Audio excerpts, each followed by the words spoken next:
So obviously, I guess you already know, so you've got, this is kind of how our London team specifically is made up. So you've got me, and I manage the project alongside Yorkshire. And then you've got the lovely Nev, who's been here for like 6.5 years, or just over 6.5 years now. And then we've obviously got this vacant post, which we're currently interviewing for this week. So, absolutely fingers crossed that we find somebody great and that they kind of hopefully will be joining us in the next month or so, which will be amazing. And then you've got the lovely Joe Spencer. He's going to take a turn to do a bit of a presentation at the end about kind of his role and what that looks like and how that kind of complements what it is that we do.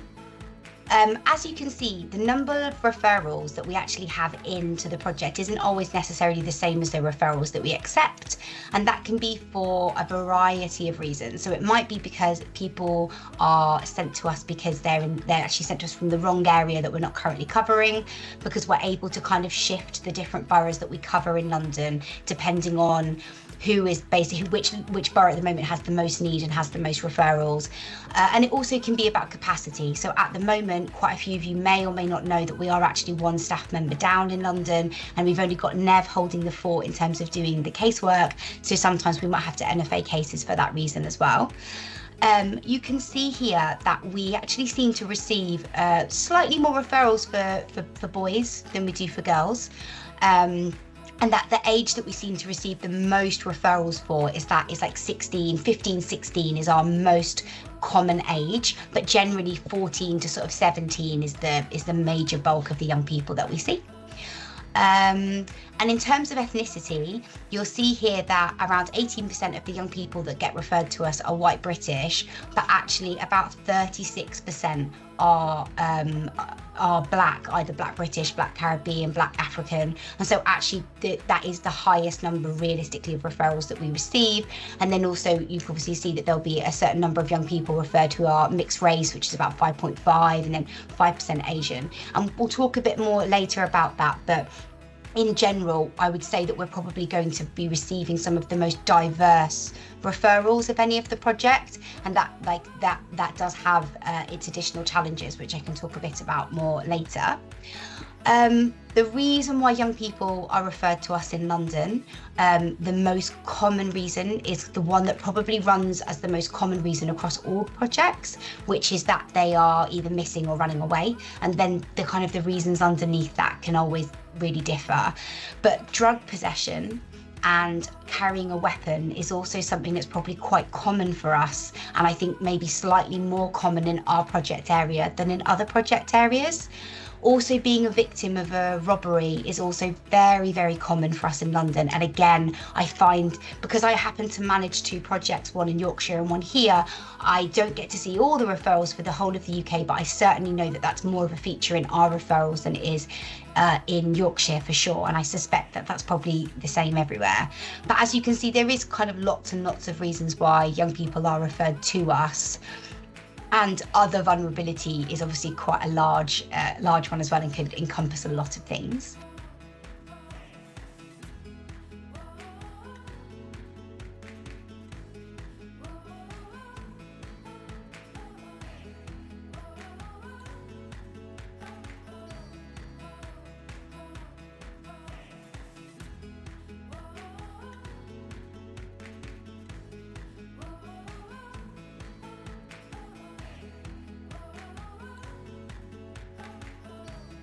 Already, but just this is kind of generally how we work, in that we receive our referrals from BTP. We might get a huge amount of information, and we also might get very, very little. We might get a phone number or 5 phone numbers, or we might get nothing, like no phone number whatsoever. And we kind of play a bit of like an investigator role at this point. We try to contact that young person or their parent or carer, but if we can't get that, we might go through social workers or school and just find some way of contacting them. The staff will tell you that this takes up a huge amount of their time.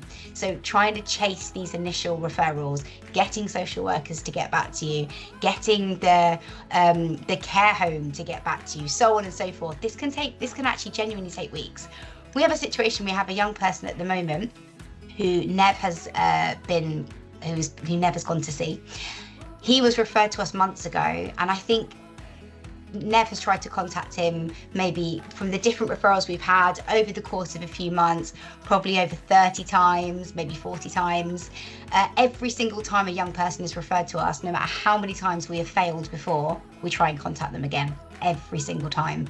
The more you're referred, the more we try to contact you, I think, obviously, as you can understand.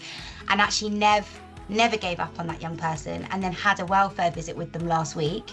He finally got that young person to agree to support, and he's having their first proper support session this week.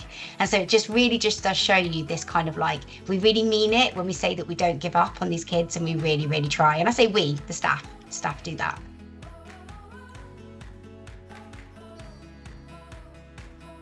So we were going to talk a bit about Nev, and I just wanted to introduce Nev to everyone. So he's worked for us for over 6.5 years. He is a qualified youth worker with a degree in community development, social science and youth work.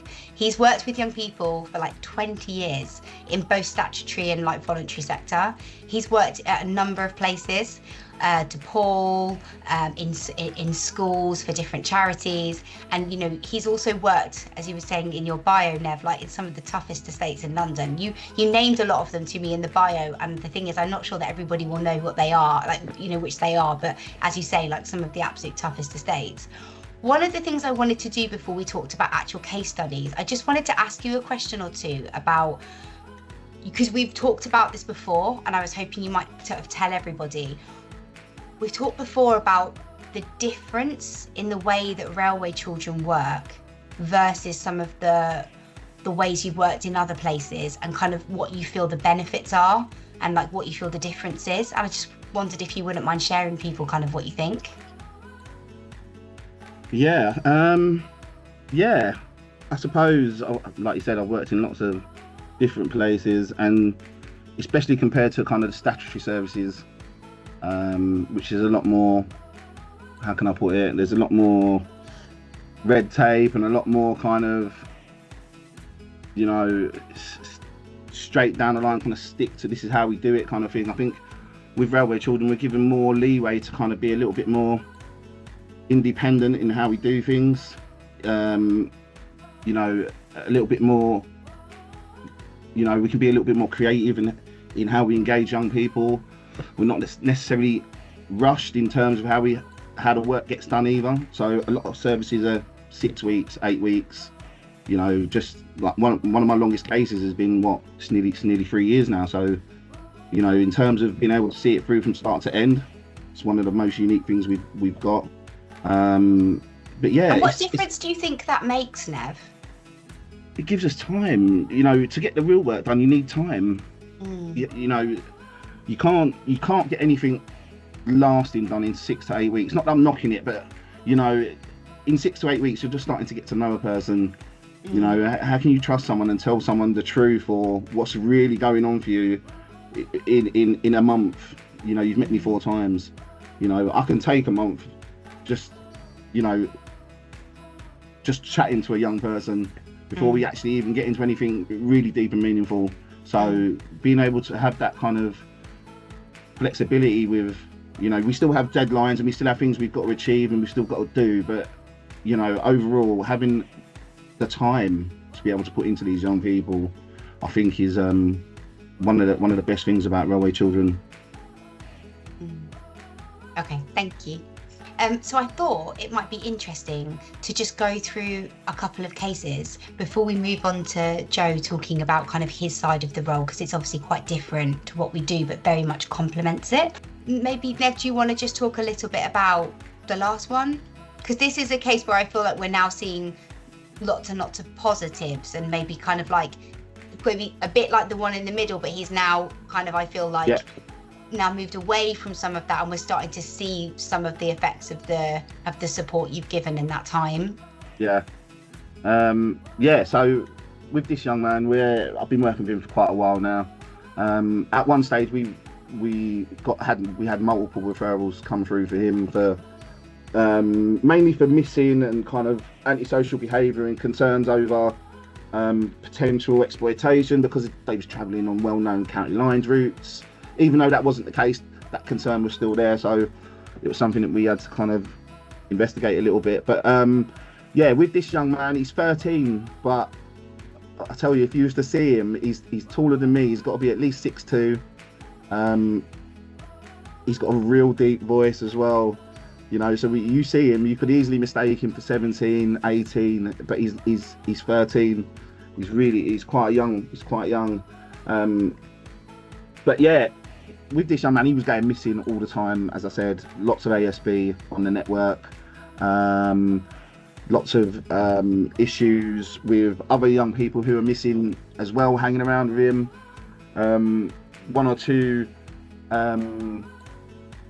criminal elements within that. Concerns around substance misuse and not in education. Lots and lots of stuff this young man had. And recently he's been diagnosed with autism. This is a recent diagnosis. This happened a few months after I started working with him. They managed to finally get this diagnosis. So this is a new thing that he's dealing with as well. But in terms of the work we've done with him, we've done a lot of work around, obviously the missing episodes, not going missing, communicating with Nan and Mum, who is two main kind of carers. We're also trying to do a lot of work around friendships, being able to identify exploitation and all that kind of stuff. The thing with this young man is that he sees himself as older than he is. So all his friends are older, and for a 13-year-old, it's difficult to, keep yourself out of harm's way and out of trouble if you're hanging around with a lot of older people. So there's been one or two run-ins with, the police in terms of him committing a couple of crimes, which we're in the process of working through right now, supporting him with that. He's currently he's on bail and has to attend court and those kind of things. But we've been working closely with his social worker, with his substance misuse worker, because cannabis at the beginning was an issue. And we've been working really closely with these guys, just trying to make sure that, we put whatever support we can in place for this young man. And since we started working with him, we've managed to support him back into school, to get back into school. I did a lot of work around changing his mindset on, the benefits of school and, what he can actually get out of it, because he didn't see a benefit with going to school. He didn't think he was going to be able to achieve anything, or felt he was able to achieve anything. And a lot of that is down to the provision not being the correct provision for him, and also the autism diagnosis, which they didn't have previously. He doesn't have any HCP. That was one of the things that we was working through, trying to support them with getting an EHCP. They've only agreed to the assessment towards the end of last year, where this young man should probably have had an EHCP for many years. So his experience of education hasn't necessarily been great for him, but it's something we worked on a lot. And he's actually attending online tuition at the moment, and all the reports we're getting back are that he's attending, he's engaged, he's doing well, particularly like science seems to be his most logged on lesson. So he's doing really well there. Missing episodes have stopped. Substance misuse has stopped, as far as we know. He's distanced himself from certain friends that he was hanging around with previously, which is all going in the right direction. We did have a bit of a blip towards the end of the year, where he's got involved in some stuff that he shouldn't have, and got himself in a bit of trouble with the police. And as I said, we're working through that now. But other than that, we're on the right path. Considering where we started, this was a young man who was completely kind of almost disengaged from society, really. Didn't see the point in being a productive member of society, or engaging with school or professionals or anyone outside the circle of friends that he had at the time. So, a lot of it's been about changing mindset and helping him to understand that, if you want to make differences in your life, then you've got to put the effort in.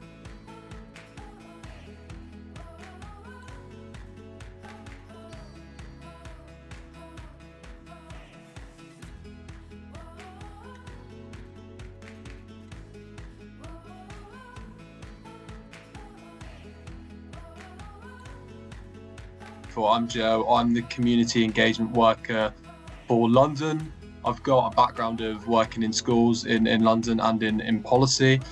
And my role is a community engagement worker, which basically means going to different places, different train stations around London, and also in the home counties like Sussex and Hertfordshire, and chatting to members of the public, raising awareness about issues around exploitation, trafficking, vulnerability on rail, county lines that Lucinda mentioned earlier, and also working alongside our different partnership work that we do is really, really big. So, for example, Network Rail is one of our partners that I work quite closely with, and I've been to some engagement events recently in Watford in which we set up a stall, and other charities might join in on this event too. So, for example, with this one, Samaritans were there. There was also a mental health charity and a music community organisation.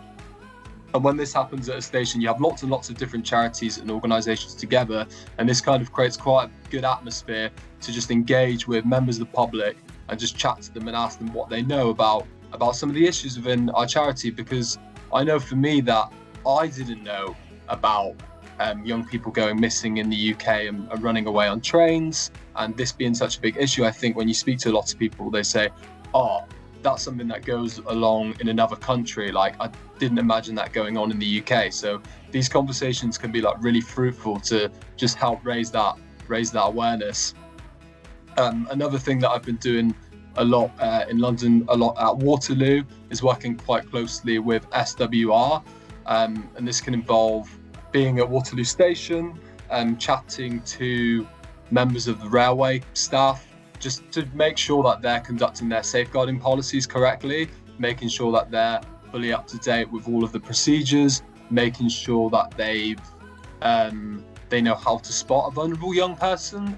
As Lucinda was saying earlier, that those referrals are really, really key if they're picked up by BTP, and then Nev might work with that young person closely. But in order for that to happen, the railway staff need to be as aware as possible on how to spot vulnerability.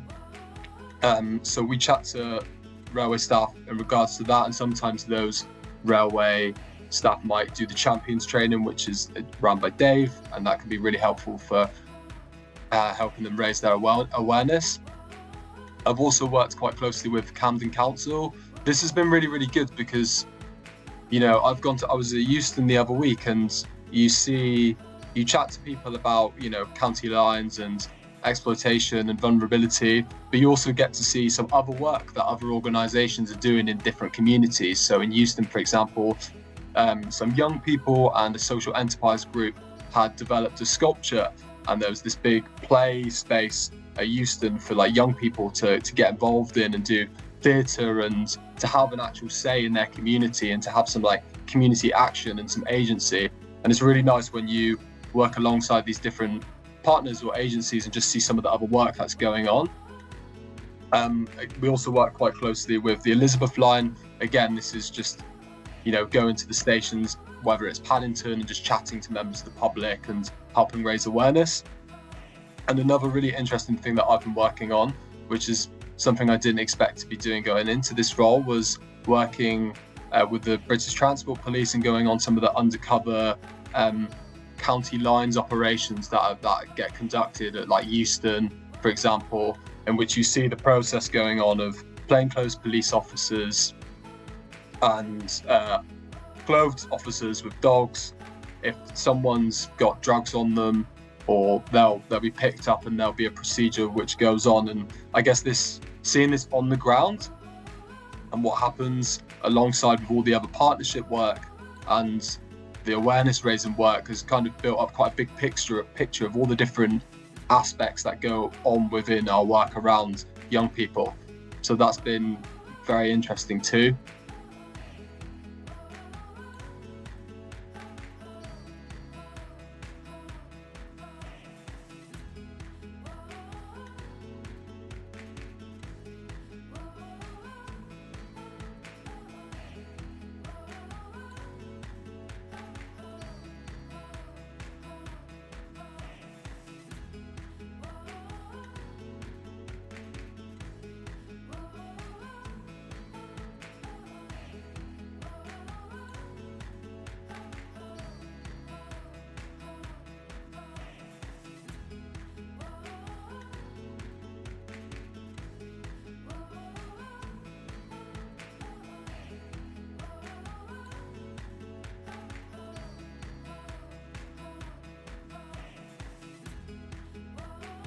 So just to give you an idea, we do sometimes change the areas and the boroughs that we work in. And so these are the current areas that we're currently covering in London. You can see that there's Enfield and Croydon on there. Those are our top two kind of referring boroughs, I believe. If I just come over one more time, actually, to the got a table. So yeah, so Croydon and Enfield are our most top, and that's actually why we have sort of really prioritised having workers in those areas. So the lovely Nev is in Enfield, and then we did have a worker in Croydon, and we are kind of hoping to make sure we get somebody either in or very near to Croydon for the next post, because that's where we get the most of our referrals from.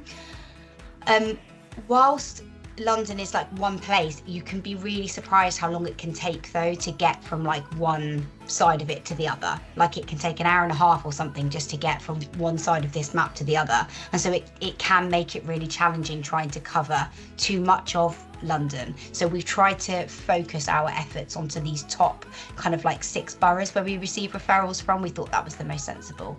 I've talked about a little bit about this already, so I obviously won't go through all of it, about, you know, the unique challenges in terms of like the transport network and how busy it is, that it's 24 hours, how accessible it is.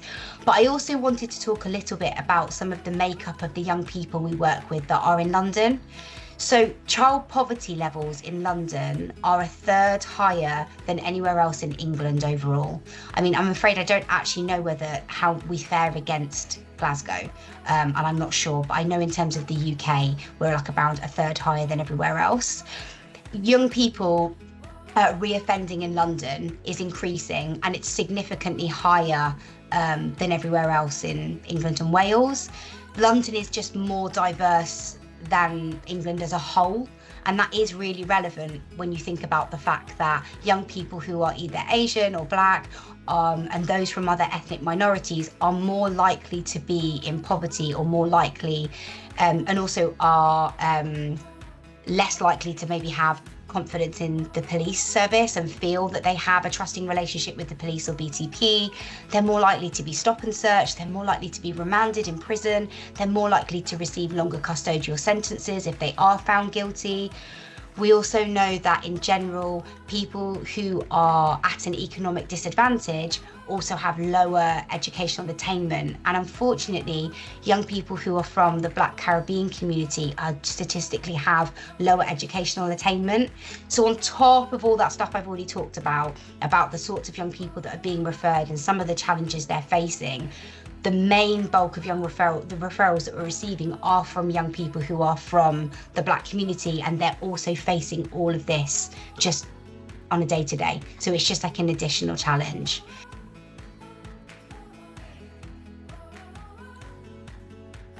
We're trying to think about how we can develop more early interventions. So we're looking at thinking about doing a bit more group work. I know that definitely in some of the areas that I guess Gemma right now is going to be working in, they're thinking about maybe doing some parenting groups or work. And also Nev might receive referrals for young people that aren't suitable for us, but we wouldn't then just go, okay, we're not contacting them. We'll still contact them and we'll try to refer them to someone who's more suitable. So there's that idea again of like just always trying to do whatever we can. Just onto some future developments. Because the awareness raising side, I don't always speak to young people. So there's been conversations within our team on how we can reach more young people to raise awareness around vulnerability and exploitation. Recently I was in Surrey for like a kind of awareness raising event where lots of different charities and organisations do a round robin and chat to 11-year-olds about different issues around safety. So we're thinking maybe we could get involved with some of those events.